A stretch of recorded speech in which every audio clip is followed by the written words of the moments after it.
You're not happy with your smile.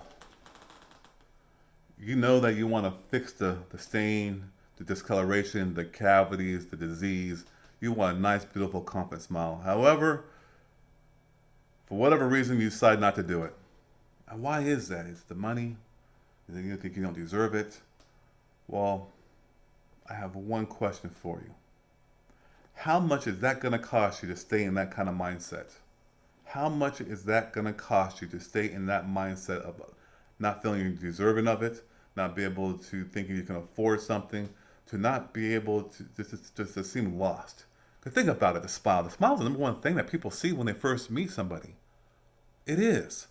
And so what is a nice, beautiful, confident smile not by not having is going to cost you? It's going to cost you confidence. It's going to cost you a job. It's going to cost you your relationship with somebody else. To actually meet somebody, it's going to cost you your teeth, your health, because you're not going to be able to eat. It's going to continue to cost your smile and make it even worse.